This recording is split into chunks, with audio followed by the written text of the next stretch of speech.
Hello everyone, welcome back to my channel. If you are new here, my name is Betsy and I make makeup and beauty history videos. And if this is the first video of mine that you're watching, then I will leave a playlist of every single time period that I've done so far in the description for you. So if you love makeup or you love history, or if like me, you love both combined, then please subscribe so you don't miss where we travel to next. But today, Admiral Judy has requested that we do the makeup of the Turkish Ottoman Empire. So that's what we're doing today. And obviously I can't get every single one of these looks to be as absolutely historically accurate as I would like to with my modern products, but if you would like a little visual representation of what Ottoman women's makeup may have looked like, then please keep watching. From a European point of view, the beauty secrets used in the Ottoman Harim at the time were a complete mystery. However, Ottoman women didn't use any secret beauty trick, only what they had inherited from sacred centuries-old tradition. The makeup worn by Ottoman Empire women, particularly when presented in front of the Sultan, was a delicate mixture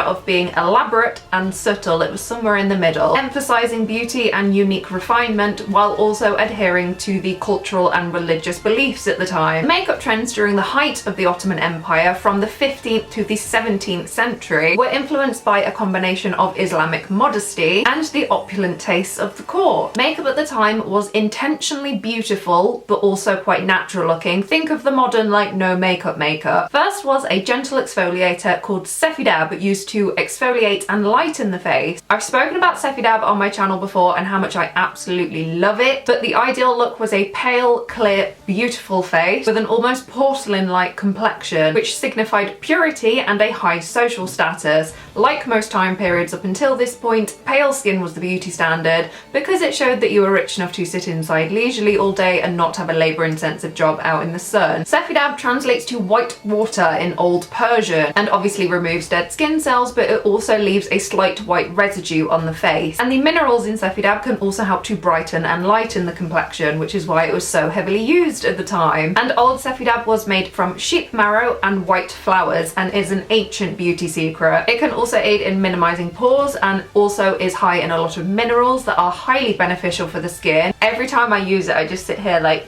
touching my face for a little bit because it's true, it really does help to minimize pores. I basically use it every single day now. I will continue to actually buy them. It is just absolutely magic. I will link some in the description as well if you yourself want to try it. I would highly recommend it. But afterwards, women would also use a variety of products to again lighten the skin, mainly with a lead powder. But if they couldn't afford lead, they would sometimes use rice powder or flour. But this pale complexion was seen as elegant and a form of nobility, again because you were rich. Kohl, also called sorma in Turkish, was a common cosmetic used for outlining the eyes and also for filling in the eyebrows. Kohl is a substance typically made by grinding galena, aka lead sulfite. However, again, if you couldn't afford coal at the time, you could also use soot to do this. And this mixture was not just for aesthetic reasons, it was also used for its protective and slightly medicinal properties as well. Everyone wore it at the time. Men, women, rich, poor, children. It was just a way of life. Because like most time periods where deserts are present, the protective qualities of coal have been shown to keep glare from the sun, sand and infections out of the eyes. And not only was this a literal eye protector, they also believed that it helped to protect from the evil eye. And it is still widely used in Turkish culture to this day for that exact same purpose. A lot of texts say it was used to darken the eyelashes and also draw around the eyes to give women a more dramatic almond-shaped look. Which I tried to go for today. Again, the makeup was supposed to be natural and quite subtle, so I decided to do a little smoky liner today, because again, that is more natural adjacent to me, even though it's not natural at all. And it kind of fits in with the whole it was supposed to be done with coal thing. Coal is a powder. I don't know how accurate the eyeliner that I've got on actually is, but that is what made the most sense in my head. So I did try and replicate the shape as well that I see in a lot of art from the time. Again, this very almond shaped look is what they went for, so. But coal was deeply ingrained in the region's beauty standards, a tradition passed down through many centuries and is also a reflection of the cultural exchange with neighbouring regions. This mixture was also used by women to darken and fill in the middle of their brows and to create these beauty marks. Unibrows and a Karl beauty mark were one of the many aspects to the Iranian Haft Arish that was utilised by a lot of Turkish empires as a symbol of women's true beauty. And the women of the imperial court used rouge to add colour to their cheeks and their lips, typically made from natural sources like red earth, hematite,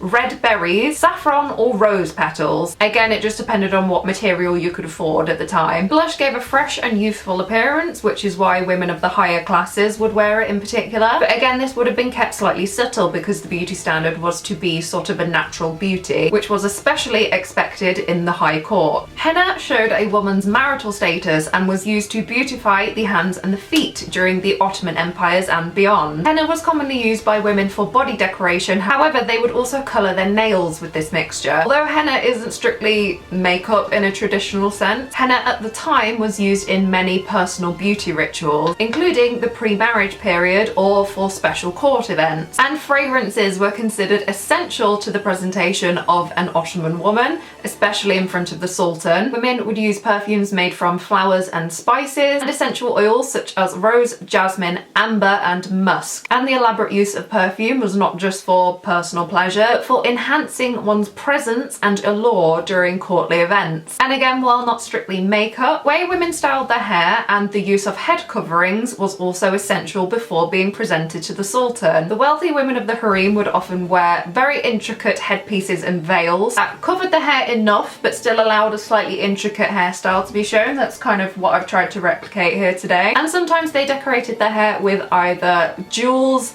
little gold chains like this, or even flowers. And according to the book Harim, The World Beyond the Veil, by Alev Lytle Cloutier, a bath was an all-day occasion. The women would get scrubbed down by servants and have all of their body hair removed with a special paste made from arsenic, and all remaining body hair would be scraped off with seashells or threaded. Afterwards, they were rubbed down with lotions, oils and creams, and they were allowed to sit and eat with the other women of the high court afterwards to relax. This book also details a perfuming ritual where all of the women of the harem would create a pit to burn scents and sit around it to absorb the smell, mainly with scents such as amber and oud, while they would create a sort of tent around themselves so that the scent could be absorbed into their skin. But like a lot of historical Islamic time periods, the most important beauty secret was the hammam. Hammam is a relaxation, obviously cleansing, and a spiritual purification ritual all rolled into one. For skin, soap boiled with olive oil was used, with added herbs and rose oil. And for the hair, they would use the same mixture, mix in extracts of flowers like jasmine or hibiscus. However, at the beginning of the 19th century in Ottoman society, new cosmetic products began to take the place of old traditional ones. And during the reign of Sultan Abdulaziz, rose oil was still quite fashionable. However, by the end of the century, the Ottoman families who had visited Europe had brought Western-style perfumes to the country. And these new types included cologne with lemon coming from Europe, as well as the traditional rose, lavender and jasmine. But thank you very much for watching this video. I really hope you enjoyed. I really enjoyed filming it.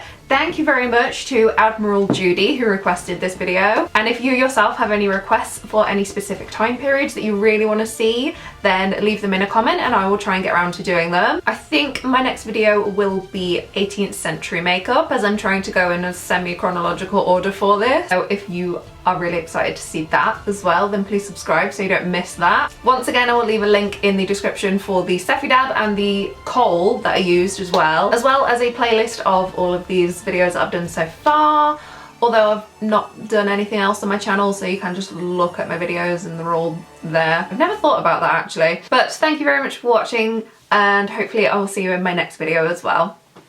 Bye!